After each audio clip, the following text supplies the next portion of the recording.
Nintendo had one of their Nintendo Directs, which is basically their own presentations they do. How often they do them? Once per quarter? They do these? And they do more than that. I think they just do them as they see fit. As they see fit. I don't watch them. I know everyone says they're really fun to watch, but they always happen when I'm at work. They're well put together. Yeah, they always happen when I'm at work, so I can't watch them. But I think it's kind of whenever they want to. So first they had a Smash Brothers announcement. Lucas is coming to Smash. What I like about this is, as a person who is not invested in Earthbound, I'm just very happy for Earthbound fans who are finally getting some stuff that they want in the U.S.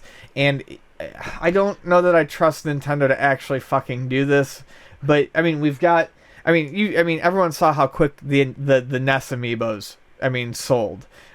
Jesus fuck! I thought we were going to go an entire podcast. That's all you. Yeah. I wasn't going to bring it up. Well, no, we've got some amiibo on there. But Lucas then will get an amiibo if he's in Smash. They're going to make an amiibo for everyone. Every fucking game's getting amiibo from now until the end of time. So it's cool. I mean, I have no emotional investment in it. I'm just glad that some of my friends are starting to see what they want. Sure, and then I guess Lucas was one of the guys that was in the last game that wasn't in this Mother 3, one. yeah. I mean, he was in Brawl. So, yes. I know people are like, oh, why isn't he in here? They're doing it. I don't think are they charging for Lucas? So, the charge for the DLC seems to be fairly reasonable, as Nintendo usually does. Basically, I missed the first DLC is Mewtwo. I missed out on it because I couldn't get into the fucking Club Nintendo website to register my games.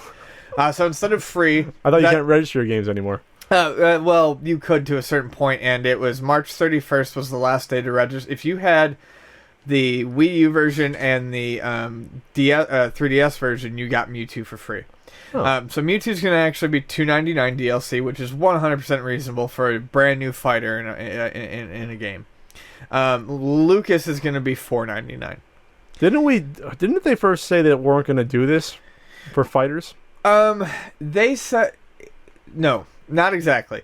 Sakurai said that he didn't really want to do it, but because he had promised Mewtwo, he would do Mewtwo. I think for Lucas, I think it's just fan demand. Honestly, and that one is that going to be a totally different than NES, or is it just a? No, he's completely. He plays totally different than NES. Okay. He actually. I mean, I always liked playing it as him in Brawl. I just never picked him because I have no connection to the series because fucking Nintendo doesn't bring any of that shit over here. And the other announcement, which I thought was April Fool's at first, but it wasn't. They're taking for whatever they're going to do with it. You can vote for a character you want in another game to be in Smash Brothers in the future. And we'll see what happens with that. There's no, I guess somewhere in the time in the fall they'll probably announce maybe who wins. I don't know, but at that point it'll be, I guess, they'll have to pay the company for the rights to do it, or else maybe the company like, put a person in the game for free, It could just very well be a Nintendo character, and I would not be surprised if they just picked a Nintendo character, for instance. And this is going to lead into something else we're talking about. I think the Inklings from Splatoon are a perfect choice for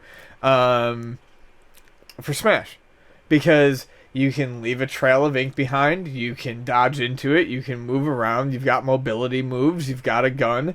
I mean, you can make a really interesting Smash character out of an Inkling. Perfect to market the game as well. Yeah, so that's what I would like to see. But I think though, if enough people voted for, say, like Shovel Knight, I mean, they can get the rights almost for free, just for the free advertising that developers get from it. They put them in the game, they charge $2 and $3 and sell a ton of them. It would be like Snake in Smash Brothers Brawl. I mean, I have a feeling, and I have a feeling the people at Yacht Club Games who did Shovel Knight would be like, you want to fucking put Shovel Knight in Smash? Take him. Thank you. Yeah. That's an honor. That would be an honor to a lot of companies. But yeah, so I don't know if it's going to be Nintendo IP or if it's going to be like an indie game that's well known that's going to be more than happy to have their character in there. We know who deserves to be in. Well, Danny Sullivan. Yes. So I mean, there's no denying that. It took me, even me operating slower than I normally do, it only took me about 15 seconds to figure out that it should be Danny Sullivan. Out there in the audience, go to the link, vote for Danny Sullivan. The game is Danny Sullivan's Indie Heat. Make it happen. Our voices shall be heard. We can get him in the top 10. We can do it.